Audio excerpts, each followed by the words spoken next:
And now, he hardly needs any introduction, but Rob would like to say a few words as well. Thank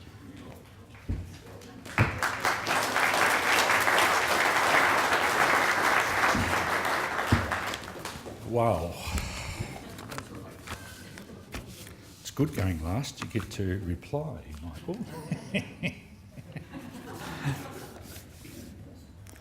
First important information is last night, after many, many months, I had a decent night's sleep. It was wonderful. I don't know why I haven't been able to sleep, but such as Rob Imhoff.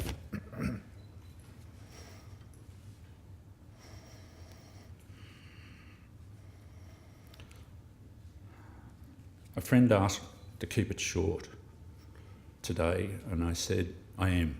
My intention is to keep it very short. And I was going to keep it very short. I was simply going to say that I am humbled. That's all I had to say today.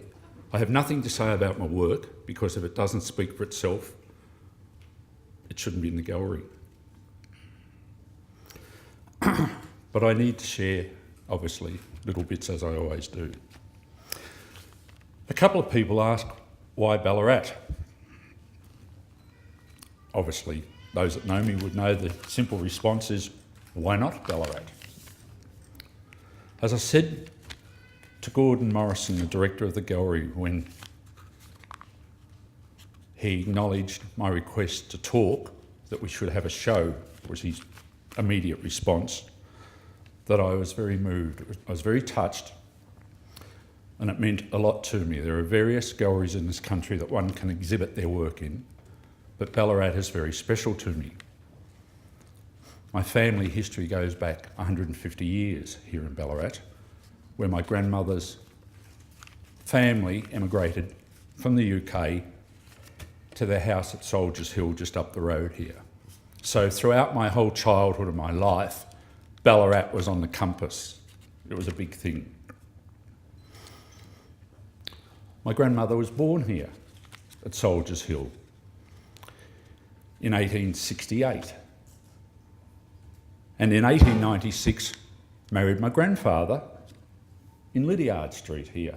So all these places and all these things were on my radar. And then in 1980, Virginia and I purchased a property close by. And so for 34 years, I've been a regular visitor to this amazing gallery. Australia's earliest, and I believe largest rural gallery. That's Australia's, not Ballarat's, Australia's. I would wander in, I would look at the work on the wall with amazement, absolute amazement, and I say to any of you that haven't been upstairs, spend a minute, have a look at my show by all means. Go upstairs and see some amazing art that the gallery have put together. So I often wandered through, unbeknown to the staff, admiring the work, and never, ever did I imagine that one day I would be able and fortunate to have an exhibition, to have some of my work hang on these walls. In fact, some people are surprised to hear that it is in fact my first exhibition. I've never had an exhibition. I've never hung, with the exception to the MGA bonus awards in 2010, I've never had work hanging on a wall. So on Thursday, when I walked into the gallery with the curator, I found it quite overwhelming to not see my work on my computer or on my transparencies on the light box, but to actually see them amazingly presented by the gallery on the wall. So to the gallery, I thank you. I thank Gordon as the director, and a personal special thanks to the gallery staff and the volunteers that are behind the scenes make this gallery what I term as the quintessential gallery that it is, the magnificent place it is. It's been quite an eye-opener. It's easy to walk in the door to all these exhibitions and see the work on the wall and admire the work. I am gobsmacked at the amount of work that goes on behind the scenes to make it happen on the work, diligently, professionally, etc. The preparation for the book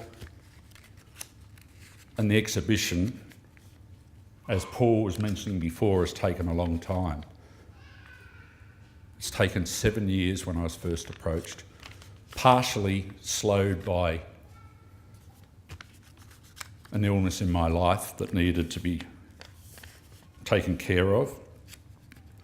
But I've made some notes from 3 important factors, and it's funny how you reflect and look back, pardon me, and look at dominoes that happen in your life that can make you go left and right. And I'm a very good person at going left and right, which is frustrating to those around me, frustrating to my family, particularly frustrating to my staff. Which way we go today, we won't know until he says, and if he says right, we better go left, etc., etc. But three factors that occurred in my life from 2002 onwards actually,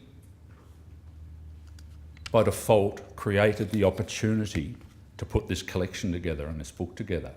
If they hadn't happened, the madman would have just carried on being the madman and taking photographs and making commercials and not stopping to smell the roses and looking at the work. So in summary, I summarise that from 2002 on, and following an intellectual headbutt with a prominent Australian headhunter regarding a possible career change that I thought I might entertain, shock and horror, far removed from photography, still in the arts, and something that I and my family were terribly passionate about,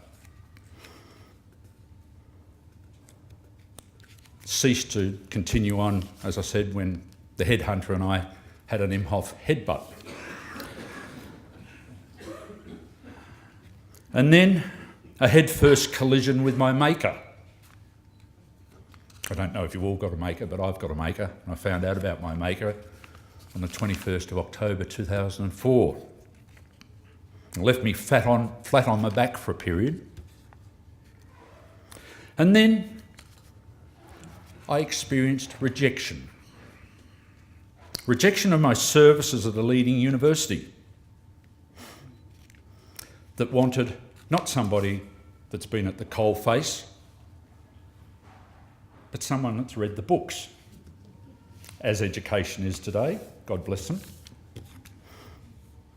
My neuro team, and in particular my occupational therapist, suggested that I should take note and listen to my family and step back and do what I'd been asked by Right Light and prepare my book and work on my archive, and in particular with my occupational therapist, as rehabilitation to try and repair some of the issues that I developed from meeting somebody in the street and landing on my back. So I concentrated on the work that was required by Right Light to put the book together. Consequently, the book slowly came together, and in turn, the book led to this opportunity that the Gallery have generously given me. I have many people to thank. I can't thank them all today. I start with my family, Virginia, children Roland, James, who can't be here today, Arabella and Rupert, who all carried on leading normal lives while I was often distracted by my career. I thank my team that have worked with me to get the show together. Brian Gracie, who I've seen here today, and I have a professional relationship that goes back to when I started in the industry in 1969. Brian, along with Darren and the team at CPL, are the responsible party for making me look so good on the wall. To Brian, Darren, wherever you are, I thank you. Gratitude. Kevin Cooper from Fuji. We won't have a long drawn-out discussion about sponsorship and funding because it's impossible to find and impossible to get. I think I made a quip that life supposedly is good inspiration for writing comedy if you're a comedy writer. I suggested to Gordon a couple of months ago that after the show I'm going to become a crime writer. I've been inspired by sources of trying to not get sponsorship and so forth. To Kevin, I thank you. One person that stood up and says, yes, Fuji will support you. To Kim Bear, Jackie DeBlasi, to Frank Marchesani, to Jesse, the team that have been close to me, that have helped me and taken over the nitty-gritty of the production of the book. I thank you dearly. Great load off my mind. To my good friend John Smallman, there's a group of us. I think we're all here today. I call us the four old farts. We're all retired from the industry. John Smallman, Mike Reed, editor, Keith Wagstaff, cinematographer. I think there's a little photograph of him on the wall. An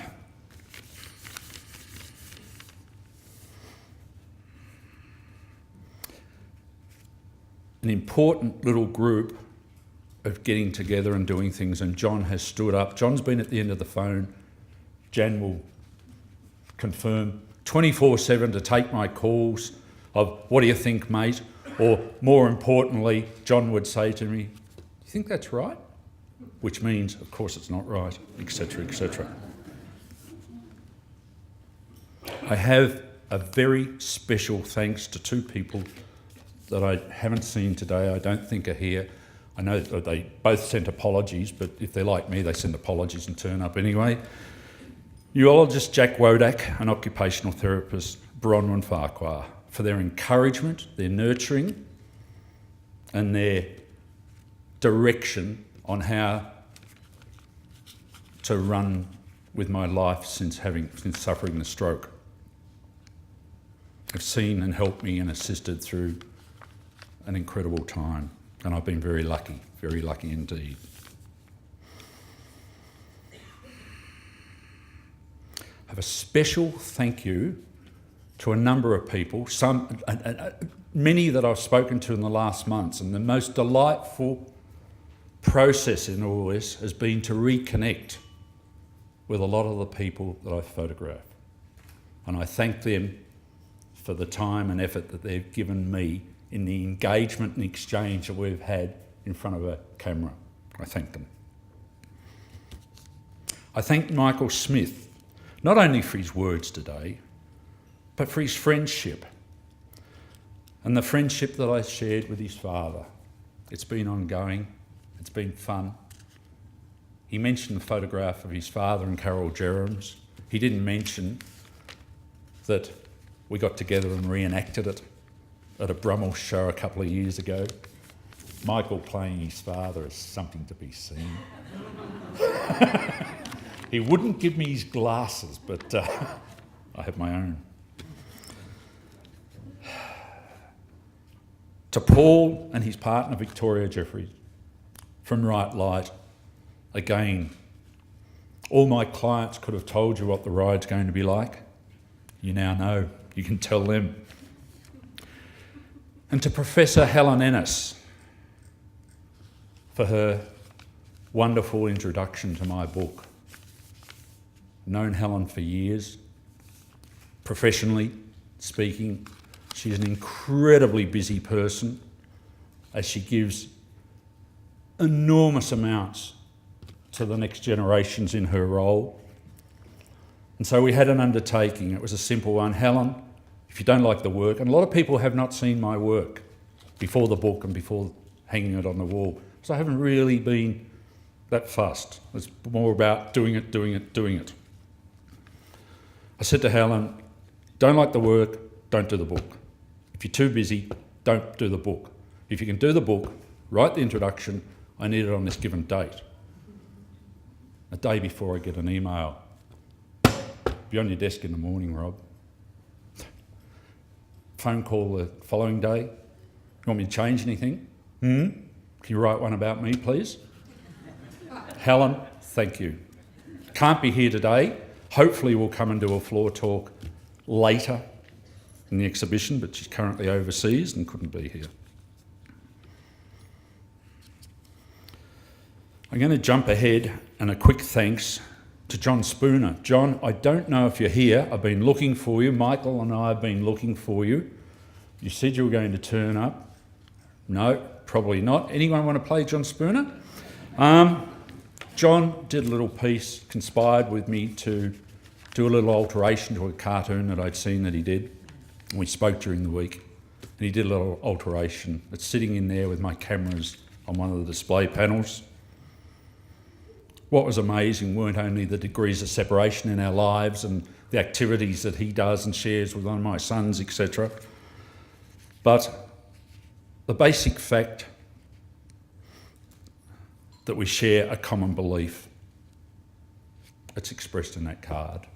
It's basically a simple card. Don't take yourself too seriously. I'm going to skip back now to a part, and I'm sorry about it going on, but there's a very important part. The person to ring me was Ian Mackenzie. I haven't written anything about Ian. I've got the words here, Ian Mackenzie. A great friend, a friend for well over 40 years, a great person that has given enormously to Australian photography. And in a nutshell, Ian passed away last weekend. He's been a driving force to a lot of us. And the beauty of being a photographer in Australia is that Australian photographers, more than the people that I've mixed with in New York and London, the Australians seem more open, generous and giving and sharing. And Ian was one of those people. Not only in photography, he was a yachtsman, a motor enthusiast, head of the CFA, I think, in some region and so forth, and a variety of things, and he gave 100% to everything. And it was him that rang me when I was in a pretty dark stage after the stroke and said, in his gruff manner, "Get your photographs together and get them into us and get them up to Paul. They want you to be a book." And I said, "You've got to be kidding," but blah, blah, blah, blah, blah. So it was Ian and the dominoes to Paul and so forth. And I wish that he was here today. Ironically, in the car coming here today, my phone went off and it was a message of congratulations and I hope it all goes well. Signed Ian. Is there any other Ians that sent that today, or did it come from somewhere else? Rather remarkable. So in closing, I thank you all dearly for being here today. As I said earlier, I suggest that you have a quick look at my exhibition and then indulge in the marvellous pieces, the marvellous space that is above us upstairs.